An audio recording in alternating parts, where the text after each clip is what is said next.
Menurut beberapa ustaz, arwah orang tua kita pada malam Jumat dan bulan Ramadan mendatangi rumah kita untuk meminta doa, seperti orang minta sedekah. Betul atau tak betul? Tak ada dalil. Saya tetap membacakan Al-Fatihah nenek saya, datuk saya, pakcik saya, uwak saya. Tapi saya tak meyakini ruhnya datang malam Jumat. Nampak saya tadi malam Pak Ustaz, waktu pemadaman bergilir datang dia membuka tudung sangai. Datang dia mengambil ikan goreng. Itu jin, setan. Kalau nampak nanti malam Jumat datang bentuk Ustaz Abdul Somad, tiba-tiba duduk di ruang tamu Bapak, ceramah di situ. Assalamualaikum. Itu setan. Bukan. Tapi jangan bilang Abdul Somad mati jadi setan. Setan mau menyesatkan orang. Hai fulan bin fulan, aku adalah Syekh Abdul Qadir Jailani. Janganlah engkau salat lagi karena semua dosamu sudah kuampuni. Setan, jin menyerupai para wali-wali Allah. Jangan ikutkan. Ada mayat yang tubuhnya biru. Apakah itu tanda disiksa malaikat maut waktu sakratul maut? Tidak bisa menilai dari fisik. Balik jamaah haji, hitam wajahnya. Oh, tak mabrur bapak. Setelah ditanya-tanya, kenapa bapak itu hitam? Rupanya tinggal di Aziziyah, jalan kaki ke Masjidil Haram 1 hari 4 kilo. Patut hitam. Yang satu putih bersih, tak pernah ke masjid, makan tidur, gemuk putih. Tak bisa kita nilai fisik. Itu bapak tu kemarin meninggal hitam wajahnya. Kenapa hitam? Kena penyakit lever. Hitam. Uzkuru mahasina mautakum. Sebutlah yang baik-baiknya saja. Mahasin yang baik-baik. Jangan sampai kita dapat dosa kering, pahala tak dapat dosa. Jadi dosa itu macam baterai juga Pak Ustaz, ada kering ada basah. Istilah orang saja. Kalau korupsi itu dosa basah, dosanya dapat, duitnya dapat. Tapi menceritakan aib orang mati itu dosa kering, duitnya tak dapat, dosa dapat. Jadi kalau nampak mau biru mau hitam, macam mana wajah bapak? Apalagi yang tukang mandikan orang mati, itu orang amanah.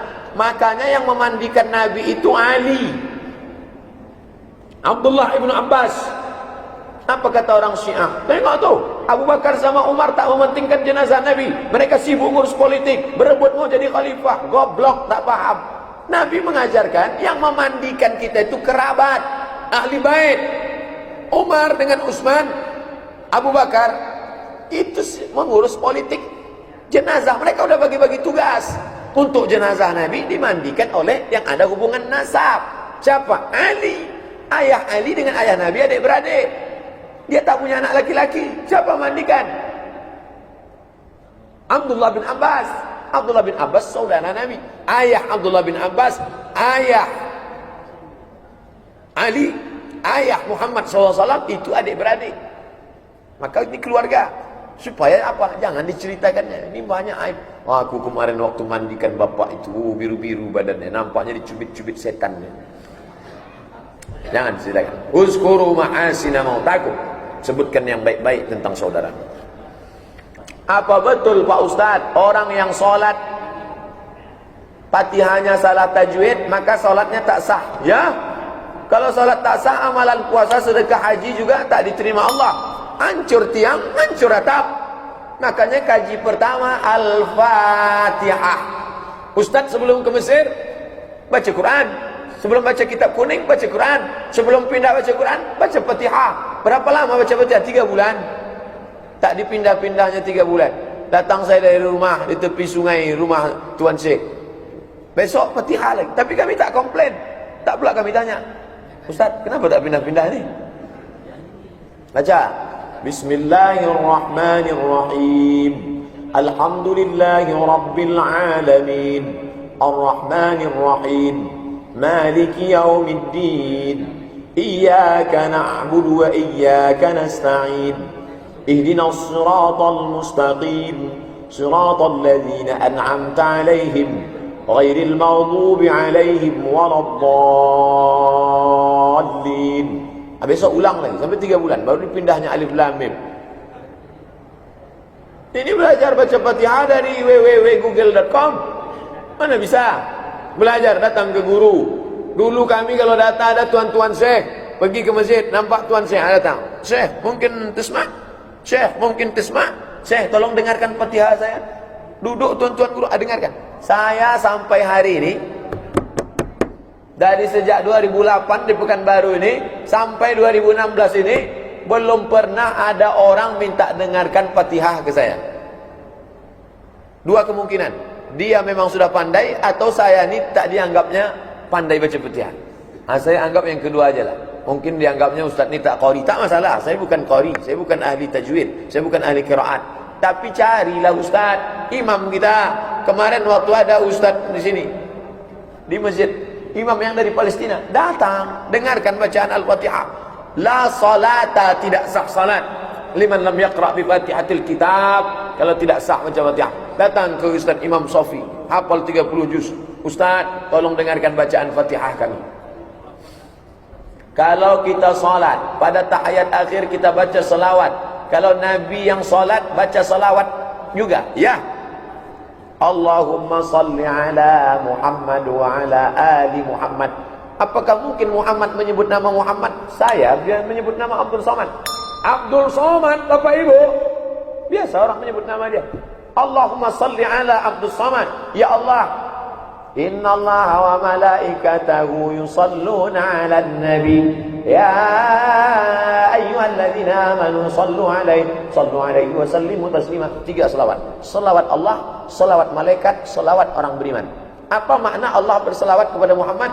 Allah menurunkan rahmat. Apa makna malaikat berselawat? Malaikat memintakan ridha. Apa makna orang beriman berselawat? Orang beriman berselawat supaya selawat itu melimpah kepada diri dia. Nabi Muhammad berselawat untuk dirinya sendiri. Selawat itu artinya apa? Doa.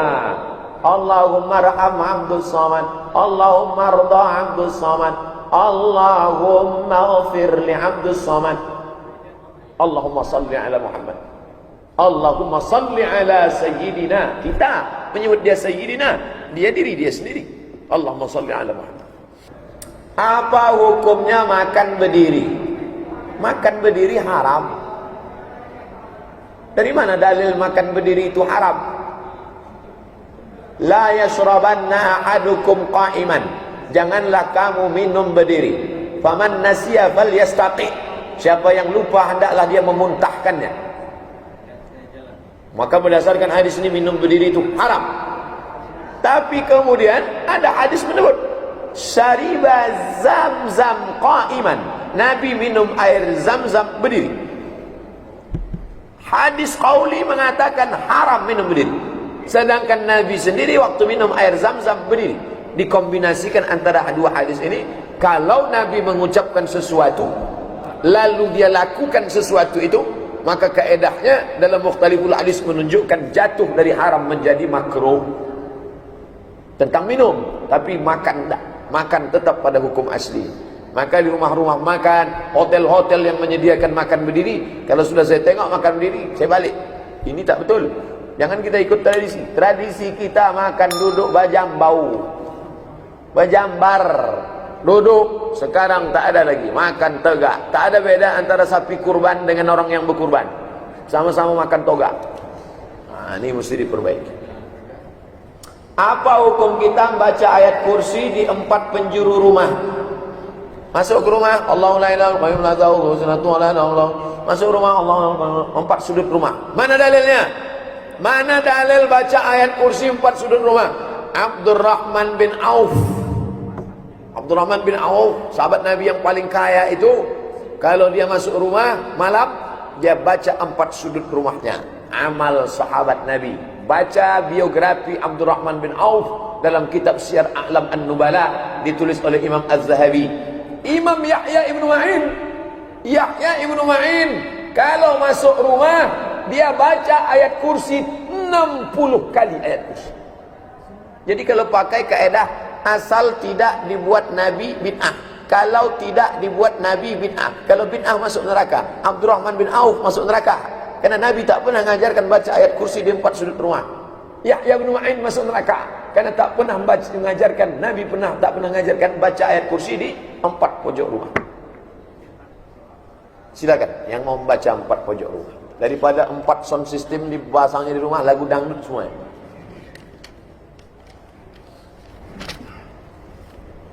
Berapa hari dianjurkan puasa sunnah di bulan Zulhijjah? Sampai berapa dan berapa hari yang diharamkan? 10, 11, 12, 13 haram. 10 hari nahar, 11, 12, 13 tasyrik haram. Yang boleh Zulhijjah bulan haram.